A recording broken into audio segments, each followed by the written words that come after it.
Assalamualaikum warahmatullahi wabarakatuh. Alhamdulillahi rabbil alamin, wa bihi nasta'in ala umurid dunya waddin.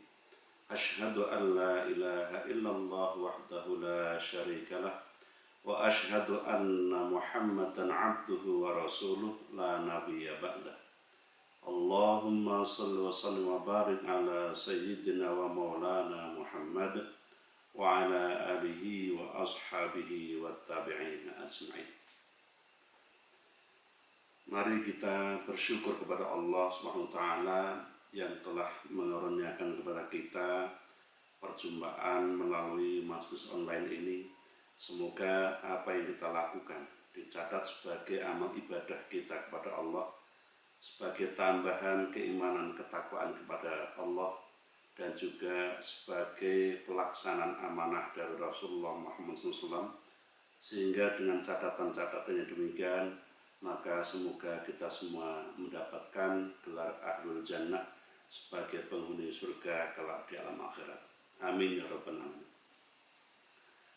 Sudah pernah kita kemukakan bahwa keadaan dunia yang sekarang ini adalah dunia yang paling ideal, paling tidak. Demikian menurut Imam Al-Ghazali, walaupun ada kekurangan di sana sini, tetapi ya yang sekarang kita alami, yang sekarang kita hidup di dalamnya, inilah dunia yang terbaik, dunia yang paling baik. Kita harus selalu berhusnudzon bahwa hal-hal yang menjadikan kita beranggapan menderita, sengsara, ataupun apapun yang menyebabkan kita beranggapan negatif terhadap dunia yang sekarang ada dan terjadi pada kita, itu hanya terjadi dalam skala kecil saja, sifatnya sementara dan tidak selamanya.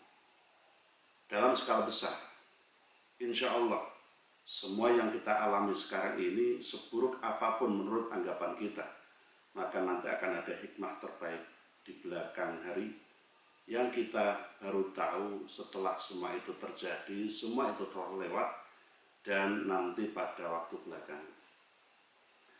Tentu saja bahwa setiap menghadapi ahwaliyah kehidupan dunia ini, kita juga harus terus berdoa, nyadong karena Allah, memohon kepada Allah akan ridhonya. Namun sebagaimana zaman terjadi, sering sekali banyak orang yang bosan dengan doa, banyak orang yang segera jenuh dengan doa. Bahkan ada orang yang selalu bilang bahwa doa dari Kiai A tidak manjur, doa dari Syekh A tidak makbul. Bahkan Guna juga bilang bahwa doa ini tidak cocok untuk saya, doa yang itu tidak baik untuk saya. Sehingga berulang kali gonta-ganti doa, bahkan gonta-ganti kiai, gonta-ganti ulama. Yang disalahkan adalah doa yang tidak manjur atau kiainya yang tidak becus dan sebagainya. Pada sisi yang lain, terkadang orang itu melihat bahwa ternyata orang-orang yang menurut anggapannya lebih buruk, lebih jelek, doanya malah makbul. Misalnya, itu yang datang ke dukun-dukun yang jelek, dukun yang buruk, bahkan mungkin dukun yang kafir sekalipun, kok malah berhasil. Kadang muncul pertanyaan-pertanyaan seperti itu. Tentu saja banyak jawaban, banyak faktor yang bisa diulas, bisa dikemukakan untuk menjawab hal seperti itu. Tapi bahwa satu hal yang jelas, kita harus tetap berada dalam keimanan dan keyakinan yang utuh kepada Allah Subhanahu wa taala. Ini sebagai modal awal, modal pertama dalam doa untuk bukan mengatasi, tetapi paling tidak untuk mendapatkan kenyamanan, untuk mendapatkan setitik harapan dari hal-hal yang kita hadapi di dunia ini. Kemudian kita juga harus sadar bahwa yang berdoa itu bukan hanya kita. Yang berdoa itu bukan hanya orang-orang yang baik, tetapi yang berdoa kepada Allah, yang meminta kepada Allah, entah itu dengan kalimat-kalimat sucinya, entah itu dengan berbagai sarana prasarana duniawi, entah itu dengan berbagai wasilah. orang-orang yang buruk juga berdoa, orang-orang yang jelek juga berdoa, bahkan penjahat pun juga berdoa. Bahkan orang-orang yang kafir, bisa saja orang ateis, mereka juga walaupun tanpa disadari, mereka juga berdoa. Walaupun doanya ditujukan kepada apa yang diyakini sebagai kekuatan abstrak, kekuatan di luar sana. Tetapi mereka semua berdoa. Mereka berharap kepada faktor X yang dianggap berada di atasnya. Sementara Allah ini memiliki sifat Ar-Rahman, yaitu Maha Pengasih, Maha Penyayang untuk semua makhluk di dunia ini. Tidak hanya orang-orang yang beriman yang akan mendapatkan perhatian dan kasih sayangnya. Ini kesadaran yang harus kita bangun bahwa tidak hanya diri kita yang berhak dan harus diperhatikan Allah, tetapi ada pihak-pihak lain yang sama-sama makhluknya yang tidak lepas dari sifat Rahman Allah, termasuk pengkabulan dalam bentuk doa atau harapan mereka yang ditujukan kepada kekuatan yang paling tinggi itu tadi. Hal lain yang perlu kita sadari bahwa doa itu pada umumnya untayan kata-kata suci, kalimat-kalimat suci, bahkan sebagian diantaranya adalah doa dari kalimat Allah sendiri, kalimat dari Rasulullah sendiri, yang tentu saja kesucian-kesucian kalimat itu tidak terpengaruhi oleh siapapun yang membacanya, oleh keadaan apapun yang sedang terjadi pada orang yang memanjatkan doa dengan kalimat suci itu. Kalimat suci seperti apapun, siapapun yang mengucapkannya tetap suci menurut Allah. Di hadapan Allah dia tetap suci. Maka terkadang ada orang yang baik, tetapi dia tidak bisa berdoa. Entah itu karena memang tidak tahu kalimat apa yang harus diungkapkan, entah juga karena tidak tahu bahwa ada kalimat-kalimat suci yang disediakan oleh Allah dan Rasulnya dalam rangka untuk berdoa. Pada segi yang lain ada orang-orang yang dianggap buruk, orang-orang yang dianggap jelek, bahkan orang-orang yang tidak beribadah pun, dan mereka bisa berdoa. Mungkin bisa mengungkapkan kalimat suci, entah itu dari Al-Quran atau dari Rasulullah, dan mereka bisa tentang hal itu. Nah, kemudian orang yang baik tapi tidak bisa berdoa ini tadi, tidak tahu caranya berdoa ini tadi, datang kepada orang yang dianggap buruk tadi. Katakanlah mungkin Mbah Dukun yang mungkin tidak beriman misalnya. Nah kemudian Mbah Dukun ini berdoa dengan kalimat-kalimat yang suci tadi. Maka kemudian terjadilah perpaduan antara harapan yang tinggi, ketulusan, keikhlasan dari orang baik yang tidak bisa berdoa dengan kalimat suci yang dilantunkan oleh orang yang kita anggap tidak baik tadi. Dia melaksanakan permintaan dari orang baik yang datang kepadanya, maka perpaduan antara kalimat-kalimat suci dengan keikhlasan, kesungguhan orang yang meminta bantuan kepada orang tersebut bisa menjadi sebagai sarana untuk pengkabulan doa itu.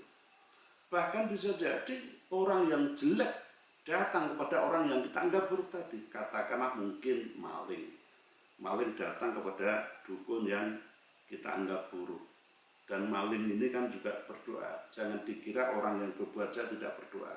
Mereka juga berdoa agar selamat, lalu pekerjaan malingnya bisa berhasil dengan sukses, mendapatkan harta yang banyak. Mereka kadang juga berdoa seperti itu. Bahkan doanya kadang sangat sungguh-sungguh, disertai dengan puasa sekian hari, dengan melek sehari semalam misalnya. Lalu datang meminta doa juga kepada orang yang pinter, dianggap orang pinter, orang tua dan sebagainya yang menurut anggapan kita mungkin dianggap buruk tadi. Tapi karena kesungguhannya maka doanya juga berhasil. Walaupun mungkin ini paradoks karena kita sebut usaha amaliyah jahatnya kok sukses. Ini mungkin bisa jadi paradoks. Maka dalam ungkapan-ungkapan tentang doa ini di dalam Al-Quran itu paling tidak bisa saya sebutkan dua contoh kalimat. Satu, ud'auni astajib lakum. Allah berfirman kepada kita, ud'auni astajib lakum. Berdoalah kamu kepada aku, niscaya pasti aku kabulkan doamu itu. Ini saya anggap sebagai kalimat umum. Siapapun yang berdoa kepada Allah, siapapun yang meminta kepada Allah, entah itu beriman, entah itu tidak beriman, entah dia itu beribadah, entah tidak, bahkan orang kafir sekalipun, maka dia berhak untuk mendapatkan perhatian Allah, doanya dikabulkan. Itu ud'uni astajib lakum. Kemudian bagi orang-orang yang beriman, ayat yang pas itu adalah wa idza sa'alaka 'ibadi 'anni fa inni qarib ujibu da'watad da'i idza da'ani falyastajibu li wal yu'minu bi la'allahum yarshudun. Dan ketika mereka bertanya kepadamu tentang aku, tentang Allah, ketika hamba-hambaku bertanya tentang aku, maka katakanlah sesungguhnya aku Allah itu dekat. Ujibu da'watad da'i idza da'an. Wujud dekatnya diantaranya adalah bahwa setiap kali mereka itu berdoa, ujibu, aku akan mengabulkannya, aku akan memenuhinya jika mereka mau berdoa kepadaku.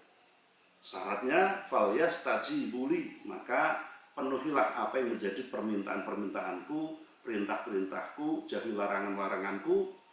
Wal yu'minu bi, yang kedua syarat mutlak adalah kamu harus yakin 100% kepadaku, kamu beriman kepadaku. La'allahum yarshudun, maka dengan demikian mereka semua akan mendapatkan bimbingan dari Allah, alias doanya itu dikabulkan. Oleh karenanya di dalam surat Al-Fatihah itu ada ungkapan iyyaka na'budu wa iyyaka nasta'in, ya Allah hanya kepadamu kami menyembah dan hanya kepadamu kami mohon pertolongan. Itu meniscayakan adanya keyakinan mutlak dalam ibadah dan dalam memohon pertolongan kepada Allah. Nah, kembali pada persoalan kalimat suci tadi. Kalimat suci yang tetap suci di hadapan Tuhan, siapapun yang mengungkapkannya, dan diiringi dengan keyakinan orang yang meminta, walaupun memintanya juga dengan bantuan orang lain tadi, maka itu harus kita sadari bisa jadi itulah hal yang membuat harapan mereka, doa mereka itu dikabulkan oleh Allah.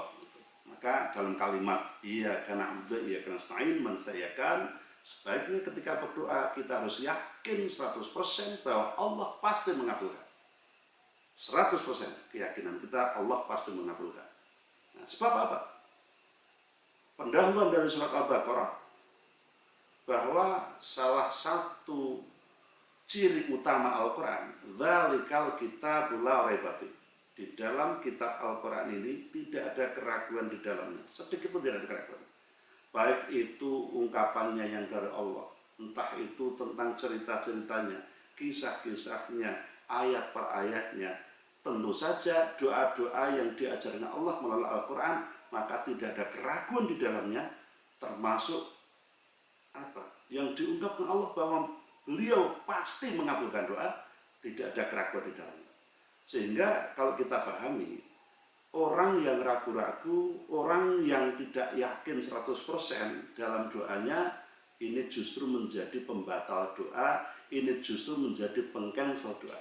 Ketika kita bilang Allahumma ya Allah samuan ini itu, tetap dalam hati lalu kita juga punya anggapan, dikabulkan apa tidak ya?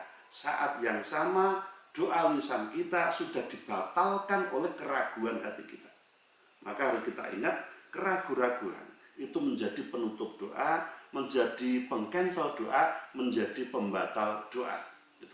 Maka ini harus kita sadari secara penuh agar kita ini utuh kepada Allah ketika menyembahnya, ketika beribadah kepadanya, dan juga ketika kita memohon pertolongannya, kita harus yakin 100% tadi. Terkait keyakinan, tentu saja tidak semua orang sama dalam hal keyakinan kepada Allah. Ada orang yang bisa yakin 100% mutlak kepada Allah. Maka mereka berdoa kepada Allah. Tetapi ada yang keyakinannya kepada Allah, ini justru 100% yakinnya kepada Rasulullah. Maka di sini kita dituntun untuk bersolawat kepada Rasulullah. Yang dengan solawat kepada Rasulullah itu, maka Allah juga mengabulkan doa karena wasilah sholawatnya tadi. Bahkan di antara umat kita ada yang keyakinan dalam berdoanya itu adalah kepada para wali-wali Allah yang dekat kepada Allah. Tentu saja sah-sah saja ketika mereka yakin kepada Allah, diwujudkan dengan keyakinan kepada para kekasihnya, dan melalui itu maka mereka berharap memiliki rasa rojak kepada Allah Subhanahu wa Ta'ala. Nah, akhirnya perlu kita sadari bahwa dalam keadaan apapun, doa ini sangat kita butuhkan di dalam hidup kita. Paling tidak, dengan doa itu bisa menjadi alat penerangan, menjadi alat yang menyamankan hati kita, yang membuat adanya kenyamanan, kedamaian, dan juga adanya harapan-harapan positif dalam hidup melalui doa. Karena di balik doa pasti ada harapan yang kita simpan di sana. Ada asa yang kita harapkan di balik doa itu. Sekarang, nanti, atau kelak, doa pasti dikabulkan oleh Allah. Ini keyakinan yang kita tanamkan. Dan juga paling tidak dengan doa itu, maka kita tetap berada dalam kawasan sebagai hamba Allah. Ini zona aman.